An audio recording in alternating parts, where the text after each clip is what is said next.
Hey there everyone, this is Life. Welcome back to my playthrough of Etrian Odyssey 3. Today we are going to continue exploration of the second floor. Today we're doing a little bit of post-commentary. I'm not very good at it, I haven't done it much. This is probably the first time I've publicly tried to release it, so I hope it goes over well. We'll just go ahead and skip on to the second floor. This video is also pre-edited, so cuts are already inside. The audio will go smoothly. We're going to continue on through here, maybe run into a few fights that aren't of really in interest because we've already fought them before. And on the way there, things are going to happen. Since the thing is pretty much going to play itself, it's kind of hard for me to come up with things to say.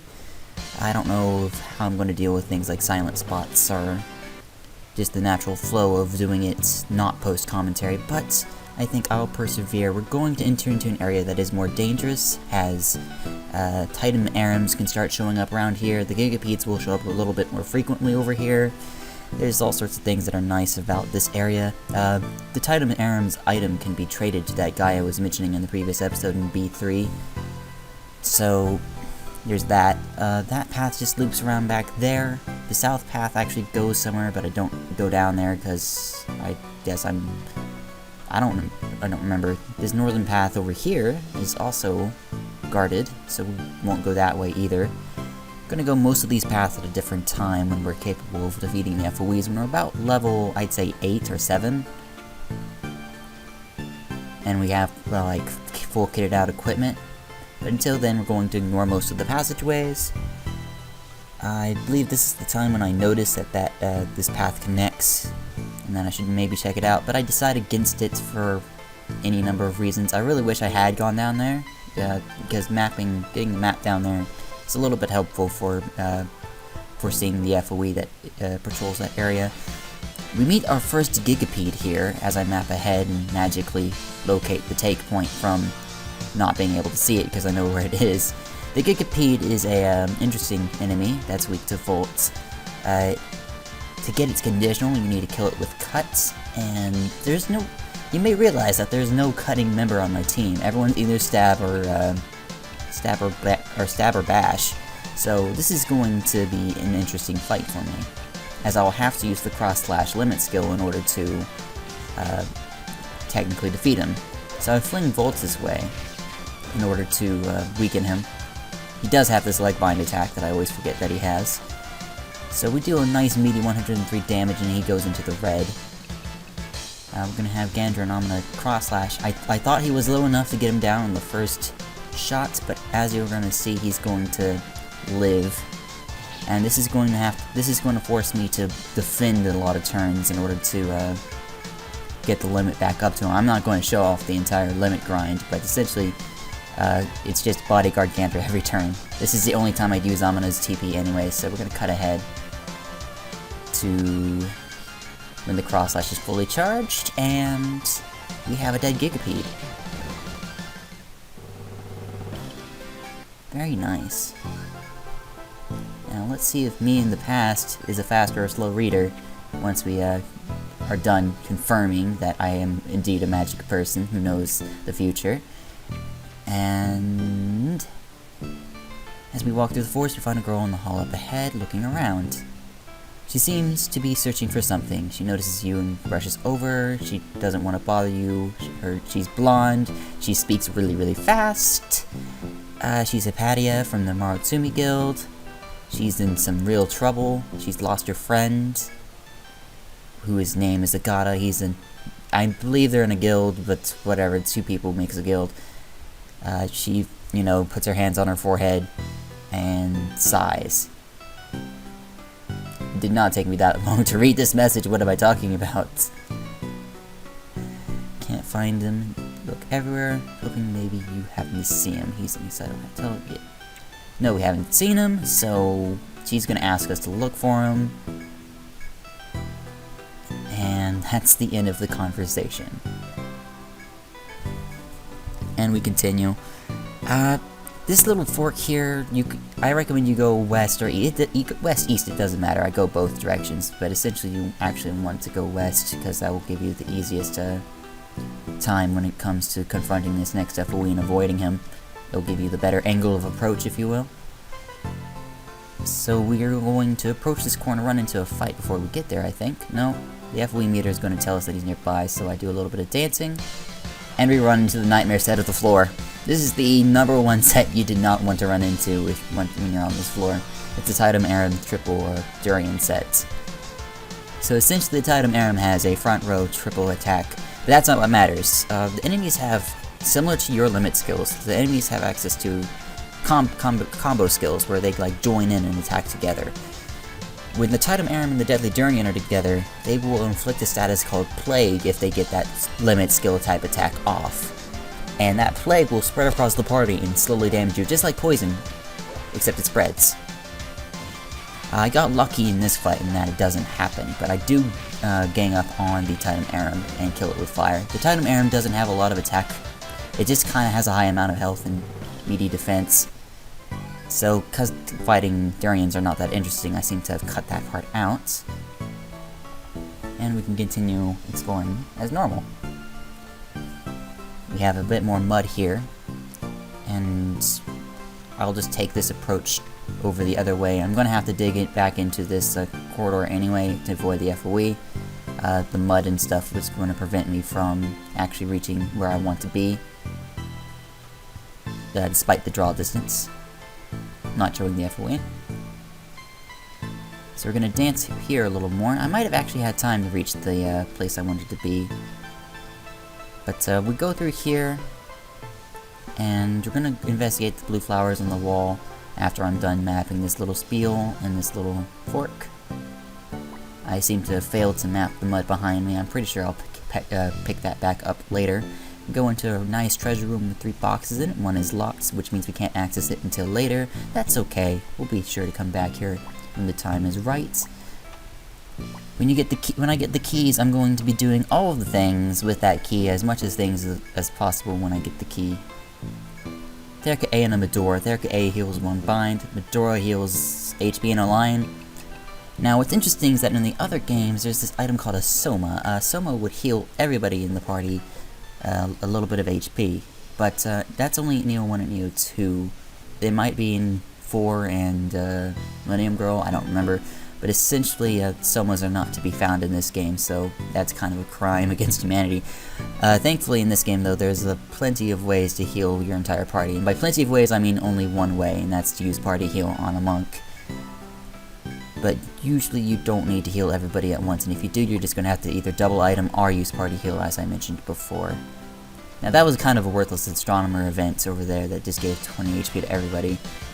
And we run into the double shrimp and link set. This is not a pretty set either, but it is more manageable than the triple Durian and Tidum Aram set. Essentially you have everybody gang up on the links and have fling ice at the thing, and if you don't have that, you can just kind of kill the, if you can one turn kill both of the shrimps first before the lynx, and if you can't, then whatever. The lynx, you know, kills Gandra, and the claw shrimp nearly kills Kira. If Kira didn't have her armor, she would be pretty dead right now.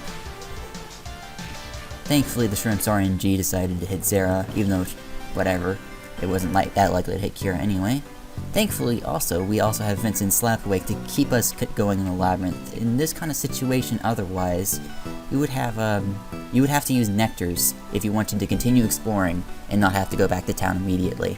If you didn't, you'd have to go back to town immediately, buy another Arachne thread, revive at the place, and then come back all the way because you haven't unlocked a shortcut to this area yet. So that could be kind of a pain, so that's another reason I like bringing the farmer along. He can kill things. The argument could also be made that I could just use another another damage class and kill the enemies before people start dying. Yeah, it goes both ways. We have encountered a small set of events that will heal TP, and I'm going to go ahead and use them to heal off some of, first of all, to heal Vincent's Slapawake usage, and second of all, to heal some of Zera's TP, because she flings spells around all the time, and she needs the TP to operate. I believe at this point I realized that I probably should have gone the other way first, and I'm going to cut away to me going back to get that shortcut. So after avoiding the FOE once more, you can find the exit to the next floor. I'm not ready for the next floor yet. I'm not going to actually go down there. Nightmare set again. Hello, screensaver.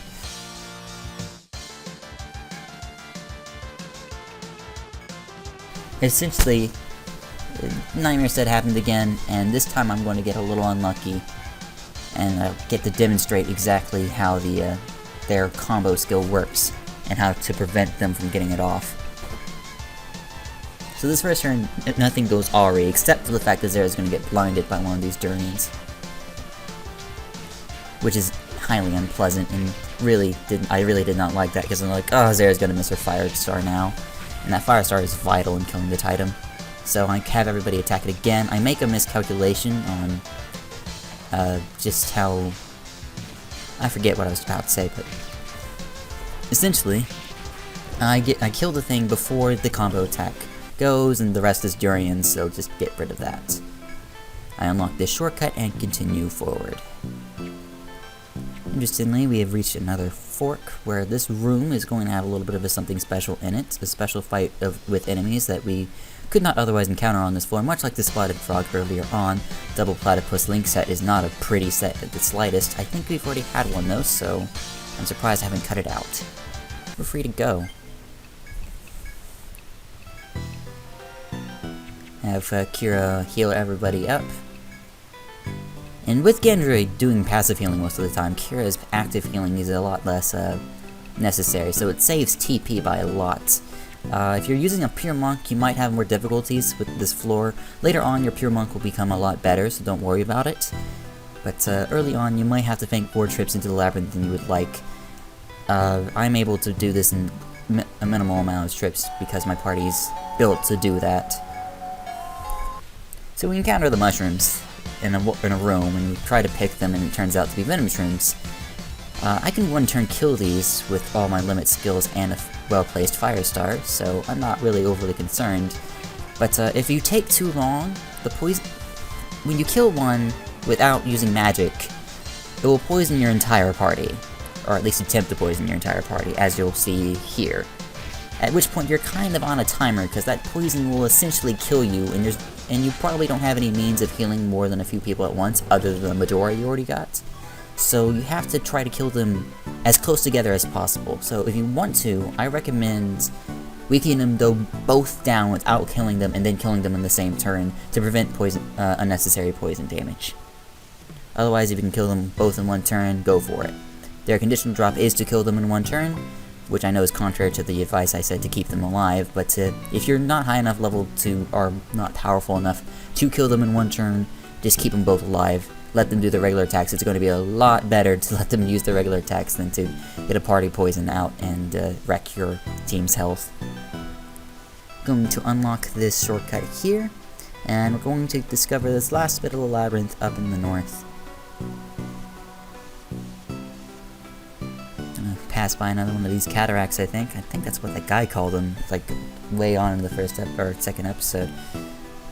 I had no idea they were called that, but I'm going to unlock this shortcut here, and then I'm going to do some shenanigans, but eventually I'm going to brave the mud and sneak around the greedy lizard that's on this line, which we can't see because I didn't go down that path in B2 earlier, so I run into a fight on this side because I knew it'd be easier. That's okay.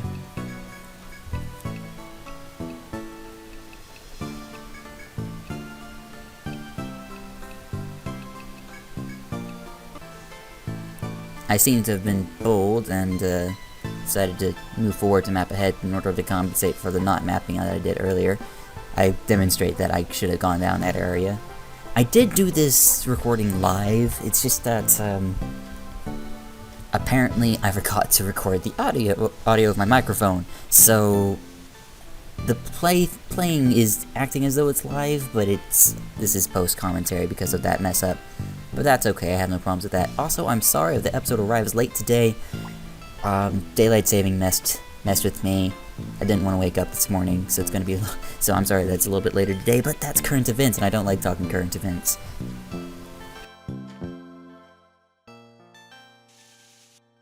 I usually don't pan in the floor like that. I'm gonna have to remember to walk on it later. And we teleport out. I think. I was probably demonstrating what the Hameo does. It gives both HP and TP. And we're going to do a little bit of shopping. Unlock some new items that we don't know what they are.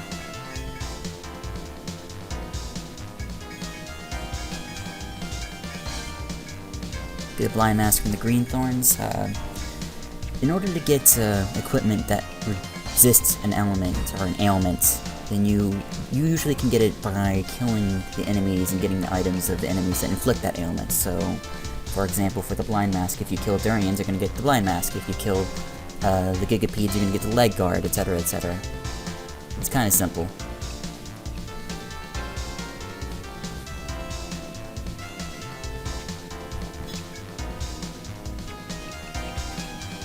And that's everything. So hey there everyone, this has been Labyrinth. As always, I thank you for watching. Next time, we're going to do more of the second and third floor stuff. See you guys then. Goodbye.